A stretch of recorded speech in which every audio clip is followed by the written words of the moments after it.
रखने हैं, उसके क्या करता रहना है, रिवाइज करता रहना है। उसके अलावा जितने तुम्हारे क्वेश्चन देखो, अभी से पहले वीडियो है जो कि तुम्हारी डली हुई है हाफ ईयरली पेपर की, जो अभी हुआ ना पेपर तुम्हारे हाफ ईयरली का एग्रीकल्चर का, उसका सोल्यूशन मैं करवा चुका हूँ। उस सोल्यूशन के अंदर बहुत अच्छा रिस्पॉन्स बच्चों ने किया और मेरा मंथन मंदन सब कुछ हो गया भाई साहब। उस वीडियो में कमेंट, उसके व्यू देख के मतलब अंतर आत्मा कुछ हो गई। मैं तो ये चाहता हूं कि भाई साहब पूरी बुक को ही करवा दूं यहाँ पर सॉल्यूशन, तो वही करने वाला हूँ। क्या करने वाला हूँ, पूरी बुक को कहाँ पे करवाने वाला, यूट्यूब पे करवाने वाला हूँ। सिर्फ तुम्हारा सहयोग रहना चाहिए, और सहयोग किस प्रकार रहना चाहिए वो तुम्हारे को पता है। कमेंट करो, कमेंट के अलावा लाइक करो, वीडियो को शेयर करो, अपने दोस्तों तक पहुंचाओ। अब वो किस प्रकार पहुंचाओगे वो तुम्हारे ऊपर डिपेंड करता है बेटा। 2 सेकंड का टाइम लगता है, या व्हाट्सएप ग्रुप पे या किसी भी तुम्हारे कोई दोस्त मिलते हैं, बैठते हो कहीं पे भी, तो यही बात करो कि अभी जो हाफ ईयरली पेपर सोल्यूशन करवाया उसमें क्वेश्चन कैसे आ रहे थे, उन सबने सर ने अच्छी तरीके से पढ़ाया ताकि और भी बच्चे को पता लगे। देखो एजुकेशन सबके लिए, ऐसा नहीं करना है, ये दुनिया है बेटा। इसके अंदर तुम क्या कर रहे हो कि यार वो आगे निकल जाएगा, वो आगे निकल जाएगा, कोई आगे नहीं निकलता है। सबका माइंड सेम नहीं होता है, कोई कितना कैच करता है, कोई कितना कैच करता है, सबकी अलग अलग कैपेसिटी है। तो हम चर्चा कर रहे थे, पहले हमने एक चर्चा की जिसका नाम क्या था, हाफ ईयरली अर्धवार्षिक परीक्षा का पेपर था, उसको अपन सोल्यूशन कर चुके थे। आज लेके आए तुम्हारे सामने कौन सा, हाफ ईयर मॉडल पेपर। अब मॉडल पेपर को तो बिल्कुल गहन अध्ययन करना है, और इसका क्या है, इसका क्या है, इसका इंपोर्टेंट क्या है सर, इसको आप सोल्यूशन तो कराओगे, लेकिन इसको हम कैसे, किस प्रकार पढ़े, किस प्रकार करें। बेटा बोर्ड होती है ना, बोर्ड एक पैटर्न जारी करती है। पहले सिलेबस जारी किया, सिलेबस के बाद क्या कर दिया, मॉडल पेपर हल ये कर दिया, डाल दिया कि इसी प्रकार का तुम्हारे क्वेश्चन आएंगे। अब देखो ऑब्जेक्टिव किस चैप्टर में से बने, कैसे बने, इन सबका गहन अध्ययन करना। और ये सब तुम्हारे को सिर्फ कुछ भी नहीं करना है, मोबाइल को सामने रखना है, एयरफोन लगाओ मस्त और वीडियो को पूरा देखो। ये जो भी 30-35 मिनट की वीडियो रहेगी आपके लिए बहुत लाभदायक है भाई साहब। इस टाइम पे जो बच्चा, अभी भी मैं तुम्हारे साथ हूं, मैं तुम्हारे कदम से कदम चलने के लिए साथ हूं, अगर तुम्हारा साथ रहा तो समझे बात को। अब तुम्हारा साथ किस प्रकार रहता है वो तुम्हारे ऊपर डिपेंड करता है। बस वीडियो को पूरी देखनी है, और पूरी देखने के बाद कमेंट करना है कि सर वास्तव में मजा आ गया। आप ऐसे को 3-4 करवा सकते हो क्या। अरे तुम्हारे बोर्ड में जो पेपर आएंगे ना वो कहां से आएंगे, वो तुम्हारी बुक से आएंगे। और मान लो बुक के में पेपर बना दो तुम्हारे, कितने सर, 3 पेपर बना दो। कितने पेपर, 3 पेपर में बना दो अगर तुम्हारे पूरी बुक के, तो भाई साहब बताओ कौन से क्वेश्चन जा सकता है क्या बाहर, नहीं जा सकता ना। तो वो मैं काम करूंगा, आप बस कमेंट कर दो कि सर हमारे 1-2 क्वेश्चन का और पेपर और सोल्यूशन करा दो यहाँ पर। तो हाफ ईयरली का हो गया, हाफ ईयरली के बाद मॉडल पेपर आ गया। मॉडल पेपर के बाद में मैं 3 पेपर करा सकता हूँ भाई साहब। कितने पेपर, 3 पेपर, और कहां पर, यूट्यूब के ऊपर। समझ गए बात को आपको। दोस्तों अब करना क्या है, अब आप उनके देखना है मॉडल बोर्ड पेपर कौन सा, 2024-25 वाला। सर आप क्यों कि सर पीछे वाला भी कराओ हमारे, आप बोलो ना कि सर 2024 हुआ था एग्रीकल्चर का, उसका सोल्यूशन करा दो आप हमारे। बोर्ड पेपर हुआ था ना जो पिछले वाले साल का, उसका भी करा देंगे भाई साहब। तुम जो कमेंट आएगा तुम्हारा, उसी कमेंट के लिए मैं तैयार हूं। आगे शुरुआत करें, आगे देखिए, चलो देखते हैं आगे। देखो सर क्या करवा रहे हो, अरे ये तो मैं जानते होंगे ना, अरे इनको तो जानते हो, अरे ये तो सब कुछ है सर हमारे लिए, आप ही हो बिल्कुल। आप देखो आगे कंटिन्यू क्या कर रहे हैं बेटा, पेपर सॉल्यूशन करा रहे हैं। देखो आगे कौन सा है, ये मॉडल पेपर कौन सा है, मॉडल पेपर कौन सा, 2024 का। और क्या है, ये गलत लग गया, अरे ये गलत लग गया, अरे बेटा ये गलत लग गया, ये गलत क्या लग गया, यहाँ पर तो गलत आ गई सब्जेक्ट ही, अरे सब्जेक्ट ही गलत आ गई, इसका तो हमारे काम ही नहीं है सर, ये तो हमारे आती नहीं है। हाँ ये तुम्हारे नहीं आती है, लेकिन क्या करे यहाँ पर आ गया। अब देखो आगे सब जगवाना काम मेरे हाथ रही, अरे मैं सब कुछ करा दूंगा तुम्हारे, बस तुम्हारे क्या रहना चाहिए, सहयोग रहना चाहिए। देखो आगे एग्रीकल्चर सोल्यूशन पेपर आरबीएससी जो अभी आरबीएससी ने कंडक्ट करवाया था, उस पेपर का सोल्यूशन देखेंगे। और बिल्कुल लाइन टू लाइन तैयार हो जाओ भाई साहब, क्या हो जाओ, तैयार हो जाओ कलम लेके बिल्कुल देखने के लिए। देखो आगे चलो चलते हैं फर्स्ट क्वेश्चन पे, कराओ सर एक एक को बिल्कुल आप अच्छे से एक्सप्लेन करना, और हमारे कहीं भी दिक्कत आएगी हम कमेंट कर देंगे, बिल्कुल आपका कमेंट आएगा, उसके आधार पर अगली वीडियो देखेंगे। देखो क्या पूछ रहे हैं, वस्तुनिष्ठ प्रश्न। पहले क्या है बेटा, वस्तुनिष्ठ प्रश्न आए इसमें से कि कहां से कौन से क्वेश्चन आ सकते हैं, उन सबको देखो ऑब्जेक्टिव में। देखो ये रट लो भाई साहब, 1% तो ये रट लो कि मृदा उर्वरता और मृदा उत्पादकता, क्या मृदा उर्वरता और मृदा उत्पादकता दोनों में अंतर, मोस्ट इंपोर्टेंट लगा लो, मोस्ट इंपोर्टेंट लगा लो। कि मृदा उर्वरता क्या होती है और मृदा उत्पादकता क्या होती है। देखो मृदा उर्वरता का मतलब ये है कि मृदा के जो आपने खेत रहेगा ना, खेत के द्वारा जो फसल को क्या प्रदान किए जाएंगे, पोषक तत्व, खनिज, लवण उसको प्रदान किए जाएंगे, वो तो क्या कहलाएगी, मृदा की उर्वरता। क्या कहलाएगी, मृदा की उर्वरता। और वो प्रदान करने के बाद में वो फसल देगी, और फसल जो प्रोडक्शन उत्पादन देगी वो उसकी क्या कहलाएगी, मृदा उत्पादकता। और इसका एक पॉइंट ध्यान रखना है, अंतर आएगा, अंतर के अंदर एक पॉइंट ध्यान रखना है, और वो पॉइंट क्या ध्यान रखना है, मृदा उर्वरता किसमें मापी जाती है, मृदा उर्वरता किसमें मापी जाती है, मृदा उर्वरता मापी जाती है हमेशा प्रतिशत में। किसमें मापी जाती है बेटा, प्रतिशत के अंदर, समझे बात को। और मृदा उत्पादकता किसमें मापी जाती है, ये मापी जाती है बेटा किलोग्राम प्रति हेक्टेयर, ये किसमें मापी जाती है? रुपए के अंदर। ये लो भाई साहब, सर इसकी परिभाषा बता दिया आपने, इसकी सर एक इंट भी दे दिया। अगर अंतर पूछे तो कितने अंतर आएंगे? 2 अंतर आएंगे। दोनों अंतर तुमको लिखना है कि वास्तव में सर मजा आ गया, आप ये क्वेश्चन एक्सप्लेन कर दिया, अब इसका आंसर बता दो। बेटा ये याद करने कौन से प्राकृतिक कारक है, कौन से कृत्रिम कारक है। देखो इसमें से क्या पूछ रहा है, इसमें से पूछ रहा है तुम्हारे को कौन सा कृत्रिम कारक है। तो देखो स्थलाकृति, जलवायु, मर्दायु, मर्दा पीएच। कृत्रिम कारक का मतलब ये है कि हम चेंज कर सकते हैं, अर्थात कारक जो मानव के द्वारा चेंज किए जाते हैं वो कारक क्या कहलाते हैं? वो कारक कहलाते हैं बेटा कृत्रिम कारक। क्या कहलाते हैं? कृत्रिम कारक। और कृत्रिम कारक के अंदर कौन कौन से आएंगे? देखो इसके अंदर दे रखा है मर्दा पीएच। क्या दे रखा है? मर्दा पीएच। स्थलाकृति, जलवायु और मर्दायु, ये तो क्या है? ये बेटा क्या है? कौन से कारक है? अरे ये तो सब कौन से कारक है? प्राकृतिक कारक हैं। कौन से कारक है? प्राकृतिक कारक। और ये कौन सा है? कृत्रिम। ये कौन सा है? कृत्रिम। और कृत्रिम के अंदर क्या है? एक और लिख सकते हो तुम, इसके अलावा मर्दा पीएच है, मर्दा पीएच के अलावा क्या लिख सकते हो तुम? जुताई का ढंग। क्या है? जुताई का ढंग। ये कौन से कारक हो गए? ये सब कौन से कारक है? कृत्रिम कारक। और प्राकृतिक कारक क्या है? स्थलाकृति, जलवायु और मर्दायु। ये है बेटा फर्स्ट चैप्टर से तुम्हारे। और सिंपल क्वेश्चन है भाई साहब, सिंपल क्वेश्चन, और ये पढ़ने वाला मैं बोल रहा हूं तुम्हारे सामने। देखो सेकंड क्वेश्चन क्या है? सेकंड क्वेश्चन ये कह रहा है कि एजोला का उपयोग कौन सी फसल में करते हैं? एजोला का उपयोग चलते नहीं बेटा, अरे ये यहाँ पे क्या था? करते हैं। कौन सी फसल में करते हैं? ये तुम्हारे एक्सप्लेन करने का शानदार तरीका रहना चाहिए। देखो एजोला, एजोला का प्रयोग किसमें किया जाता है? धान वाली फसलों में। किसमें किया जाता है? धान वाली फसलों में। अरे देखो तुमको पता होगा, जब अपन चैप्टर पढ़ रहे हैं ना जैविक खाद वाला, जैविक खाद वाले चैप्टर के अंदर से क्वेश्चन आया था ये कि एजोला का प्रयोग किसमें किया जाता है? और एजोला का प्रयोग किसमें करते हैं? धान में। किसमें करते हैं? धान के अंदर। और धान में और क्या लिया जाता है? धान में एक महत्वपूर्ण शैवाल है बेटा, जिसका नाम क्या है? Blue green algae. क्या है? ब्लू ग्रीन एल्गी, अर्थात क्या है? नील हरित शैवाल। क्या है? नील हरित शैवाल। ये लो भाई साहब, सर पूरे लिखोगे क्या? बिल्कुल पूरे में, तुम्हारे जितने भी है ना सबका सॉल्यूशन कराने वाला हूं यहाँ पर। आज तुम मोबाइल को बस साइलेंट करके रखो और भटकना नहीं इधर के उधर, इधर के उधर कहीं जाना ही नहीं है। लक्ष्य क्लासेस का यूट्यूब चैनल है, इसमें बने रहो, आराम से तुम्हारे सब कुछ मिलने वाला है यहाँ पर। ठीक है सर, आपने बता दिया धान में किसका प्रयोग लिया जाता है? एजोला का। और क्या है? नीलहरित शैवाल का प्रयोग किसमें लिया जाता है? धान के अंदर। सर दलहनी फसलों में क्या लिया जाता है? गेहूं के अंदर क्या लिया जाता है? बाजरा के अंदर क्या लिया जाता है? मक्का के अंदर क्या लिया जाता है? अरे बेटा दलहनी फसलों में तो किसका लिया जाता है? अरे दलहनी फसलों में तो किसका लिया जाता है?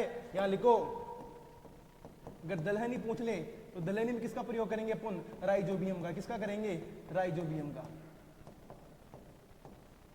ये लो भाई साहब, दलहनी फसल में किसका प्रयोग लिया जाता है? राइजोबियम। तो एजोला का प्रयोग कौन सी फसल में लिया जाता है? सिर्फ और सिर्फ किसमें लिया जाता है? धान के अंदर। इसका आंसर क्या रहेगा? इसका आंसर रहेगा द। और इसका आंसर भी क्या रहेगा बेटा? सी। एबीसी चलेंगे अपन। ठीक है बेटा, आगे चलो। इसमें कोई दिक्कत? अरे इसमें दिक्कत तो तुरंत कमेंट करो, इसका तुरंत करो। अब तुम बताओ, क्वेश्चन तुम्हारे सामने, क्वेश्चन तुम्हारे सामने क्या रहने वाला है? क्वेश्चन तुम्हारे सामने ये रहने वाला है कि नीलहरित शैवाल, नीलहरित शैवाल का दूसरा नाम क्या है? अरे भाई साहब लिखो क्वेश्चन को, यहीं पे लिखो नीलहरित शैवाल का, नीलहरित शैवाल का दूसरा नाम लिखना, कमेंट में जल्दी से कर देना। नीलहरित शैवाल का अन्य नाम, का अन्य नाम। अरे अन्य नाम कमेंट में आना चाहिए। अगर जिसको नहीं आया तो भाई साहब तैयारी कमजोर चल रही है और उसको जरूर आगे पढ़ने की जरूरत है आगे। ठीक है, ये आना चाहिए तुम्हारे कमेंट में। दिक्कत इसमें सिंगल दिक्कत नहीं रहेगी तुम्हारे सामने। देखो आगे, ये तुम्हारे क्वेश्चन करना ही है कमेंट। आगे देखो, आगे क्वेश्चन क्या कह रहा है? आगे क्वेश्चन ये कह रहा है कि गेहूं की फसल में सिंचाई की सबसे महत्वपूर्ण क्रांतिक अवस्था है। गेहूं की सिंचाई की फसल में सबसे महत्वपूर्ण क्रांतिक अवस्था है। और भाई साहब पूरी अवस्था कमेंट करोगे, पूरी अवस्था। अरे गेहूं में कितनी सिंचाई की आवश्यकता होती है? 6। कितनी होती है? 6। और 6 की 6 कमेंट आनी चाहिए भाई साहब। 6 की 6 अवस्था है चाहिए। कितनी अवस्था होती है? 6 अवस्था। और 6 की 6 अवस्था का नाम लिखो। सिंगल ऐसी लाइन नहीं रहनी चाहिए तुम्हारे को नहीं आ रही होगी। इसमें देखो, गेहूं की फसल में सिंचाई की सबसे महत्वपूर्ण क्रांतिक अवस्था होती है। अब बताइए तो तुम्हारे को, ऑफलाइन वाले, जो ऑफलाइन वाले स्टूडेंट है वो तुरंत कमेंट करेंगे कि सर आपने 6 लिखवाई थी और 6 की 6 हमारे को याद है। बताओ सर इसमें कौन सा आंसर रहेगा? अरे मैं तो बताऊंगा ही सही, मेरे को तो बताना ही है। तुम्हारा कमेंट करो जल्दी से। सर इसमें तो हमारे कंफ्यूज हो गए, इसमें तो दाना भी आ गया, शीर्ष भी आ गया, दूधिया भी आ गया, फूल आते समय भी आ गए। इसलिए तो बोल रहा था, इसलिए तो पहले बोल रहा तुम्हारे को। कौन सी आएगी? CRI। कौन सी आएगी? CRI मुख्य बेटा। CRI क्या है? मुख्य।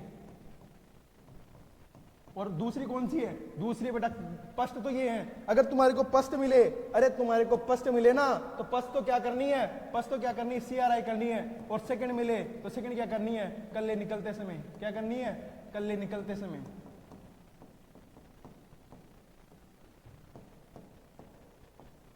कल्ले निकलते समय। ठीक है बेटा, इसका आंसर क्या रहेगा? Option number B. ठीक है, और तुम ये कमेंट करो ऐसे, कमेंट को बिल्कुल नहीं छोड़ना है, कमेंट को बिल्कुल नहीं छोड़ना है, पूरे कमेंट करते रहो। जैसा मैं क्वेश्चन का आंसर तुरंत देता हूं तुम्हारे क्वेश्चन, उसका आंसर आना चाहिए। इनका तो मैं करा दूंगा, इनका कोई टेंशन मत लो तुम। अरे मॉडल पेपर की, हाफ ईयरली की, बस तुम्हारी जो 3-4 क्वेश्चन पेपर सोल्व कराने वाला हूं उनकी, इसी की टेंशन मत लो। एग्रीकल्चर मेरे हाथ में है, समझे बात को, एग्रीकल्चर को मैं कराऊंगा तुम्हारे। देखो तुम तो बस देखो, द्विवर्षीय, नेक्स्ट क्वेश्चन देखो, निम्न में से द्विवर्षीय खरपतवार है, अब कौन सा है भाई साहब बताओ, निम्न में से द्विवर्षीय खरपतवार है, नहीं आ रहा सर, बताओ सर। जंगली गाजर, कौन सा है बेटा, जंगली गाजर, ये कौन सा है, ये बेटा द्विवर्षीय।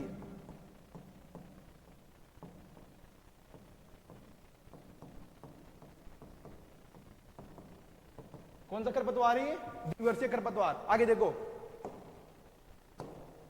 ये कौन सा है, अरे गेहूं सा, इसी को क्या कहते हैं, गेहूं का मामा।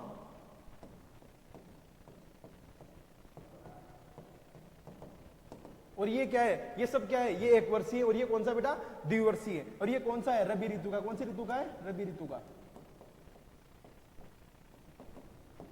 और ये भी कौन सा है, ये भी बेटा रबी ऋतु का। और कौन सा है, 1 वर्षीय। ठीक है भाई साहब, अब बताओ इसमें कोई दिक्कत, सब क्वेश्चन का है। ये कर्सनलिल भी कौन सा है, 1 वर्षीय है। और कौन सा है, खरीफ का खरपतवार है। समझे बेटा बात को। अरे यार इतना भी कोई मतलब समझ में नहीं आ रहा तुम्हारी, मैं हर एक चीज को करा रहा हूं और तुम्हारा कमेंट वमेंट कुछ भी नहीं आ रहा, समझे बात को। और कौन सा है, 1 वर्षीय। अरे इनको रट लो, अरे ऑब्जेक्टिव के अंदर इनको रट लो, क्वेश्चनों को इनको रट लो ऑब्जेक्टिव के अंदर, अरे इन्हीं में से आने वाला है। इसका आंसर क्या रहेगा, इसका आंसर रहेगा ऑप्शन नंबर बी।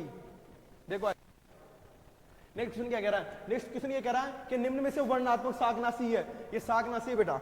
निम्न में से क्या कह रहा है ये कि वर्णात्मक शाकनाशी है। और वर्णात्मक शाकनाशी कौन सा है, तुरंत कमेंट करो। निम्न में से वर्णात्मक शाकनाशी है। सर कितने प्रकार के होते हैं शाकनाशी, बेटा शाकनाशी 2 प्रकार के होते हैं, एक तो होता है वर्णात्मक और एक होता है संपर्क शाकनाशी। कौन सा, वर्णात्मक और अवर्णात्मक। यहां देखो, फर्स्ट होता है वर्णात्मक और दूसरा क्या होता है, अवर्णात्मक।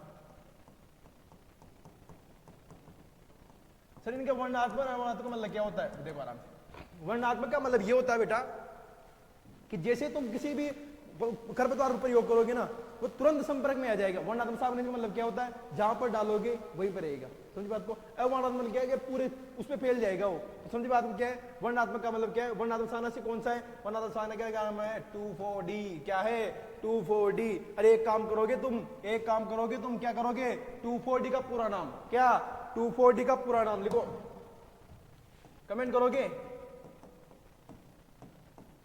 2,4-D का पूरा नाम, और ये कमेंट करके बताओगे मेरे को कि 2,4-D का पूरा नाम क्या होता है। समझे बात को। चल रहा था हमने, क्या है क्वेश्चन, क्या पूछ रहा था, क्या है कि निम्न में से कौन सा वर्णात्मक शाकनाशी है। और वर्णात्मक शाकनाशी तुम्हारे बता दिया मैंने, कौन सा है, 2,4-D। और डाइक्वाट, पैराक्वाट, ग्लाइफोसेट कौन से, और ये तो कौन से बेटा, ये है अवर्णात्मक शाकनाशी। कौन से है, अवर्णात्मक शाकनाशी। पता लगा वर्णात्मक क्या होते हैं और अवर्णात्मक क्या होते हैं। आगे देखो नेक्स्ट क्वेश्चन, इसका आंसर क्या है, इसका आंसर है ऑप्शन नंबर ए। देखो नेक्स्ट क्वेश्चन क्या है, केंद्रीय स्थित है। और ये तो लिखने की जरूरत नहीं भाई साहब, ये तो जो ऑफलाइन वाले बच्चे ना तुरंत कमेंट कर देंगे इसको देखते कमेंट है कि केंद्रीय बारानी कृषि अनुसंधान संस्थान। अरे ये कहां स्थित है, जल्दी से बताओ, अरे जल्दी से बताते रहो। कमेंट में अंदर कमी नहीं चाहिए, कमेंट में बिल्कुल भी शर्म नहीं होनी चाहिए, कमेंट तुम्हारे बिल्कुल भी हाथ कांपने नहीं चाहिए। अरे सर्दी का मौसम चल रहा है मेरे को पता है, लेकिन क्या करना है, कमेंट करना है। और कमेंट क्या कार्य करेगा, अरे कमेंट तो मेरे को खुश करेगा, मेरी अंतर आत्मा खुश हो जाएगी भाई साहब, तुम कमेंट कर दोगे तो। देखो आगे इसका क्या है, इसका हैदराबाद। क्या है बेटा, इसका आंसर क्या रहेगा, हैदराबाद। अर्थात केंद्रीय बारानी कृषि अनुसंधान संस्थान कहां पर स्थित है, हैदराबाद के अंदर स्थित है भाई साहब। आगे देखो ऑप्शन नंबर बी। आगे देखो, ये तुम्हारे को कमेंट करना है 2,4-D का पूरा नाम। अगर किसी बच्चे का कमेंट नहीं आया तो भाई साहब वहीं आके मोबाइल में आऊंगा मैं और क्या मारूंगा, यहीं से बॉक्सिंग मारूंगा, समझे बात को। देखो आगे क्वेश्चन क्या कह रहा है, अरे निम्न में से मोट, अरे मीट हो गया। अरे ये तो सर गलत कर दिया आपने, ये कैसे हो गया, अरे ये तो हो जाता है बेटा, ये मिस्टेक हो जाती है। अरे जीवन में बहुत सारी मिस्टेकें हैं, तुम्हारे को क्या बताएं रे, तुम्हारे को क्या बताएं। ये क्या पूछ रहा है, ये पूछ रहा है कि निम्न में से मोट की किस्म है, और मोट की किस्म कौन सी है। अरे मोट की किस्म बताओ। अरे सर आप बता दो तो अच्छा रहे, मैं तो बताऊंगा ऐसे ही, तुम्हारे को बताना है मोट की किस्म कौन सी है। मोट का, अरे मोट का वैज्ञानिक नाम, अरे भाई साहब सर आप तो क्वेश्चन ही क्वेश्चन दे रहे हो हमारे को। बिल्कुल भाई साहब, क्वेश्चन पे क्वेश्चन आएगा। फिर सॉल्यूशन कराने का मतलब क्या है? सॉल्यूशन कराने का मतलब ये है कि तुम्हारे उससे संबंधित सभी क्वेश्चन हो जाए, कवर करने के लिए मैं तैयार हूं भाई साहब। समझे बात? आप देखो, मोट का बॉटनिकल नाम क्या होगा सर? मोट का बॉटनिकल नाम आप बता दो हमारे को। अरे लिखो, विग्ना एकोनिटीफोलिया, विग्ना एकोनिटीफोलिया, विग्ना एकोनिटीफोलिया।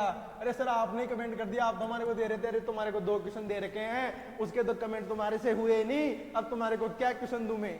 हाँ बताओ, तुम्हारे से मैंने 2 क्वेश्चन दिए तुम्हारे को उसके आंसर नहीं है। अरे इसका बताओ भाई साहब। अरे ये क्या पूछ रहा है कि मोट की किस्म है, और मैंने बताया था आरएमओ, क्या बताया था? मोस्ट इंपोर्टेंट किस्म, और वही आ गई भाई साहब। कौन सी? आरएमओ 40। और ये किसकी है? ये है मोट की। किसकी है? मोट की। और पहले भी करवाया था, जब बताया था कि भाई साहब मोट की एक प्रसिद्ध किस्म है, बहुत उन्नतशील किस्म जो कि सर्वाधिक एग्जाम में पूछी गई है, उसका नाम क्या है? आरएमओ 40 है। अब बताओ तुम्हारे सामने, तुम्हारे को 2 क्वेश्चन दिए मैंने और दोनों के कमेंट नहीं आए। अरे सर ये क्या करवा दिया, आप और क्वेश्चन नहीं देखोगे क्या? अब नहीं मिलेंगे तुम्हारे को क्वेश्चन। अब देखो आगे, सर ये भी बता दो आरएचबी 121 किसकी है? और ये तो बाजरा आ गया अपना। कौन सा आ गया? बाजरा। और क्या है? अरे सर्दियों का सर्व प्रसिद्ध खाना। अरे सर्दियों का सर्व प्रसिद्ध खाना तो क्या है? बाजरे की रोटी है, बाजरे की रोटी है। सर आगे बताओ कौन सा क्वेश्चन आया? इसका आंसर क्या है? इसका आंसर रहेगा डी। इसका आंसर क्या रहेगा? डी। नेक्स्ट क्वेश्चन, राजस्थान का कौन सा जिला छोटा नागपुर कहलाता है? राजस्थान का कौन सा जिला है बेटा? पहले तो बताओ नागपुर किसे कहा जाता है? नागपुर सर किसको कहा जाता है? भारत में किसे कहा जाता है? अरे सर भारत के अंदर एक जिला है जिसको क्या कहते हैं? नागपुर। और नागपुर का क्या है? वहां संतरे का सर्व प्रसिद्ध है। और यहाँ राजस्थान में किसका है? झालावाड़ का प्रसिद्ध है, जिसको क्या कहते हैं? राजस्थान का छोटा नागपुर। राजस्थान का छोटा नागपुर। और राजस्थान का छोटा नागपुर किसे कहा जाता है? झालावाड़ को कहा जाता है। और अपने भारत में किसको कहा जाता है? नागपुर। और नागपुर कहाँ पड़ता है? नागपुर पड़ता है महाराष्ट्र के अंदर। कहाँ पड़ता है? महाराष्ट्र के अंदर। इसलिए इसको क्या कहते हैं? क्योंकि राजस्थान में होती है झालावाड़ के अंदर, और सर्वाधिक उत्पादन भी कहाँ हो रहा है? झालावाड़ के अंदर।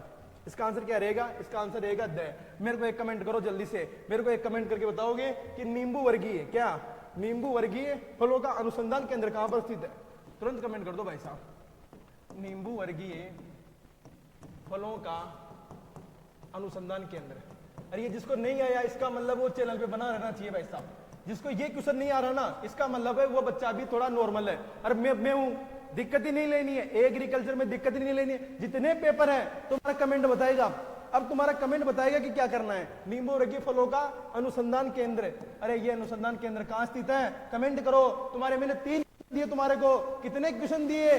3, और तीनों के आंसर नहीं आए। अरे सर ये क्या करवा दिया? यही तो बोल रहा हूं तुम्हारे को कि तुम्हारे को करना क्या है, तुम्हारे को सिर्फ कमेंट करना है, और कमेंट में आगे तुम्हारे क्वेश्चन दिए जा रहा हूं। नेक्स्ट देखो, नेक्स्ट क्वेश्चन देखो, जड़ उत्पत्ति वाला, अरे जड़ उत्पत्ति वाला हार्मोन है, जड़ उत्पत्ति वाला हार्मोन कौन सा है सर? अरे जड़ उत्पत्ति वाला हार्मोन तुम बताओगे, मैं क्या बताऊंगा? मैं तो नहीं बताऊंगा भाई साहब इसको, इसका तुम खुद कमेंट करोगे, और मैं इंतजार कर रहा हूं कमेंट का कि कौन से बच्चे का आंसर आए कि जड़ उत्पत्ति वाला हार्मोन है। अरे ऑफलाइन वालों, अरे ऑफलाइन वालों मैंने पकड़ पकड़ के बताया था, सिंगल बच्चे को पकड़ पकड़ के बताया था कि भाई साहब जड़ उत्पत्ति वाला हार्मोन कौन सा है। अब बताओ, वैसे तुम्हारा क्या है, तुम्हारे को मेरे को फिर वही तो बात है ना, फिर मैं बोलना नहीं चाहता। सर आप तो बोल दो। नहीं, नहीं बोलूंगा, मैं बिल्कुल भी नहीं बोलूंगा तुम्हारे से। बताओ, जड़ उत्पत्ति वाला हार्मोन है आईबीए। क्या है? आईबीए। और आईबीए की फुल फॉर्म लिख लो तुम यहीं पे। अरे आईबीए की फुल फॉर्म लिख लो, क्या होती है सर? मैं बता रहा हूं, लिखो, indole butyric, indole butyric acid. और सर ये कौन सा है? ये वर्दी वाला हार्मोन है। कौन सा? एक तो होता है वर्दी नियामक, प्लांट ग्रोथ रेगुलेटर, एक प्रांत रिमोटर्स। ये कौन सा है? अरे ये तो प्रांत ग्रोथ रेगुलेटर है, अर्थात वर्दी नियामक है। वर्दी कारक, और 2 प्रकार के होते हैं, वर्दी कारक और वर्दी नियामक। ये कौन सा है? ये वर्दी कारक है। आगे देखो, इसका आंसर क्या रहेगा? इसका आंसर रहेगा ए। सर आई का मतलब क्या होता है? अरे आई का मतलब क्या होता है? आई का मतलब भी लिख लो यहीं पे। तुम टेंशन मत लो, तुम एग्रीकल्चर के अंदर बिल्कुल टेंशन मत लो। बस क्या करना तुम्हारे को, एक मेरे को अच्छा कमेंट कर दिया करो भाई साहब, अंतरात्मा खुश हो जाती है। देखो आई का पूरा नाम indole acetic indole acetic acid,